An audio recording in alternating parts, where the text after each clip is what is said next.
संहिता। श्री शिवाय नमस्तुते। संपूर्ण देवताओं के तेज से देवी का महालक्ष्मी रूप में अवतार और उनके द्वारा महिषासुर का वध। ऋषि कहते हैं, राजन, रंभ नाम से प्रसिद्ध एक असुर था जो दैत्य वंश का शिरोमणि माना जाता था। उससे महातेजस्वी महिष नामक दानव का जन्म हुआ था। दानवराज महिष समस्त देवताओं को युद्ध में पराजित करके देवराज इंद्र के सिंहासन पर जा बैठा और स्वर्ग लोक में रहकर त्रिलोकी का राज्य करने लगा। तब पराजित हुए देवता ब्रह्मा जी की शरण में गए। ब्रह्मा जी ने भी उन सबको साथ ले उस स्थान पर गए जहाँ भगवान शिव और विष्णु विराजमान थे। वहां पहुंचकर सब देवताओं ने शिव और केशव को नमस्कार किया तथा अपना सब वृतांत यथार्थ रूप से ब्यौरेवार कह सुनाया। वे बोले, भगवान, दुरात्मा महिषासुर ने हम सबको सब रांगड़ में जीतकर स्वर्ग लोक से निकाल दिया है, इसलिए हम इस मृत्यु लोक में भटक रहे हैं और कहीं भी हमें शांति नहीं मिल रही है। उस असुर ने इंद्र आदि देवताओं की कौन कौन सी दुर्दशा नहीं की है। सूर्य, चंद्रमा, वरुण, कुबेर, यम, इंद्र, अग्नि, वायु, गंधर्व, विद्याधर और चारण, इन सब के तथा अन्य लोगों के भी जो कर्तव्य कर्म है उन सब को वह दुरात्मा असुर स्वयं ही करता है। उसने दैत्य पक्ष को अभयदान कर दिया है, इसलिए हम सब देवता आपकी शरण में आए हैं। आप दोनों हमारी रक्षा करें और उस असुर का वध का उपाय शीघ्र ही सोचें, क्योंकि आप दोनों ऐसा करने में समर्थ हैं। देवताओं की यह बात सुनकर भगवान शिव और विष्णु अत्यंत क्रोध किया। रोष के मारे उनके नेत्र घूमने लगे। तब अत्यंत क्रोध से भरे हुए भगवान शिव और विष्णु के मुख से तथा अन्य देवताओं के शरीर से तेज प्रकट हुआ। तेज का महान पुंज अत्यंत प्रज्वलित हो दशों दिशाओं में प्रकाशित हो उठा। दुर्गा जी के ध्यान में लगे हुए सब देवताओं ने उस तेज को प्रत्यक्ष देखा। संपूर्ण देवताओं के शरीरों से निकला हुआ वह अत्यंत भीषण तेज एकत्र हो एक नारी के रूप में परिणित हो गया।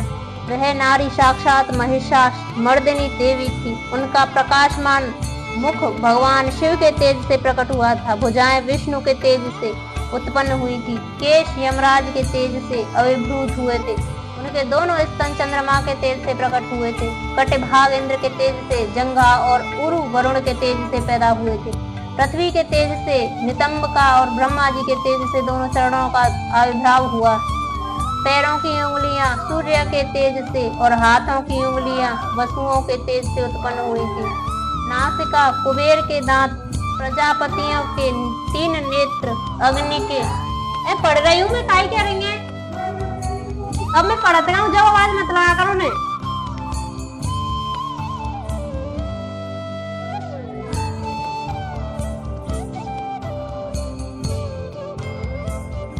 नासिका कुबेर के दांत, प्रजापति के 3 नेत्र, अग्नि के दोनों भौहें, सात्यगढ़ के दोनों कान, वायु के तथा अन्य देवताओं के तेज से प्रकट हुए थे।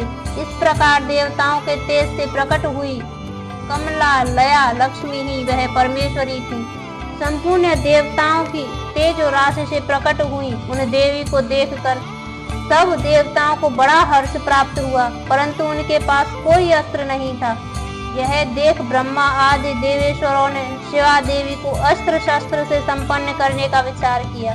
तब महेश्वर ने महेश्वरी को शूल समर्पित किया। भगवान विष्णु ने चक्र, वरुण ने पाश, अग्निदेव ने शक्ति, वायु देवता ने धनुष और बाण से भरे 2 तरकश और शची पते, इंद्र ने वज्र एवं घंटा प्रदान किए। यमराज ने कालदंड, प्रजापति ने अक्षमाला, ब्रह्मा ने कमंडल एवं सूर्यदेव ने समस्त रोम कूपों में अपनी किरणें अर्पित की।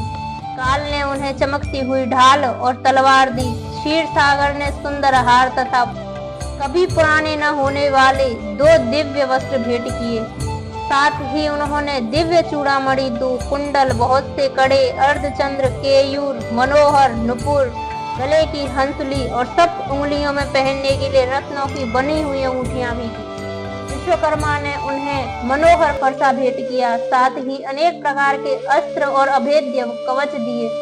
समुद्र ने सदा सुरम्य एवं सरह रहने वाली माला दी और एक कमल का फूल भेंट किया। हिमवान ने सवारी के लिए सिंह तथा आभूषण के लिए नाना प्रकार के रत्न दिए। कुबेर ने उन्हें मधु से भरा पात्र अर्पित किया तथा सर्पों के नेता शेषनाग ने विचित्र रचना कौशल से सुशोभित एक नागहार भेंट किया, जिसमें नाना प्रकार की सुंदर मणियां गूंथी हुई थी। इन सब ने तथा दूसरे देवताओं ने भी आभूषण और अस्त्र शस्त्र देकर देवी का सम्मान किया। तत्पश्चात उन्होंने बारंबार अट्टहास करके उच्च स्वर से गर्जना की। उनके उस भयंकर नाद से संपूर्ण आकाश गूंज उठा।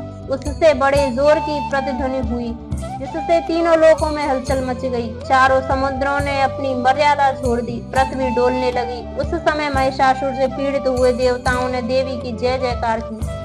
तदंतर सब देवताओं ने उन महालक्ष्मी स्वरूपा पराशक्ति जगदम्बा का भक्ति गदगद वाणी द्वारा स्तवन किया। संपूर्ण त्रिलोकी को शोभग्रस्त देख देव वैरी दैत्य अपनी समस्त सेना को कवच आदि से सुसज्जित कर हाथों में हथियार ले सहसा उठ खड़े हुए। रोष से भरा हुआ महिषासुर भी उस शब्द की ओर 6 लक्ष्य करके दौड़ा और आगे पहुंचकर उसने देवी को देखा, जो अपनी प्रभा से तीनों लोकों को प्रकाशमान कर रही थी। इस समय महिषासुर के द्वारा पालित करोड़ों शस्त्रधारी महावीर वहां आ पहुंचे। चिक्षुर, चामर, उदग्र, कराल, उद्धत, बाष्कल, ताम्र, अग्रासय, उग्रवीर्य, बिडाल, अंधक, दुर्धर, दुर्मुख, त्रिनेत्र और महाहनु ये तथा अन्य बहुत से युद्ध कौशल शूरवीर समरांगण में देवी के साथ युद्ध करने लगे। वे सब के सब अस्त्र शस्त्रों की विद्या में पारंगत थे। इस प्रकार देवी और दैत्यगण दोनों परस्पर जूझने लगे। उनका वह भीषण समय मार काट में ही बीतने लगा। इस तरह भयानक युद्ध होने के बाद महिषासुर देवी के साथ माया युद्ध करने लगा। तब देवी ने कहा, रे मूढ़, तेरी बुद्धि मारी गई है, तू व्यर्थ हट क्यों करता है? तीनों लोकों में कोई भी असुर युद्ध में मेरे सामने टिक नहीं सकेगा। यूं कहकर सर्वकालमयी देवी कूद कर महिषासुर चढ़ गई और अपने पैर से उसे दबाकर उन्होंने भयंकर शूल से उसके कंठ में आघात किया। उसके पैर से दबा होने पर भी महिषासुर अपने मुख से दूसरे रूप में बाहर निकलने लगा। अभी आधे शरीर से ही वह बाहर निकलने पाया था कि देवी अपने प्रभाव से उसे रोक दिया।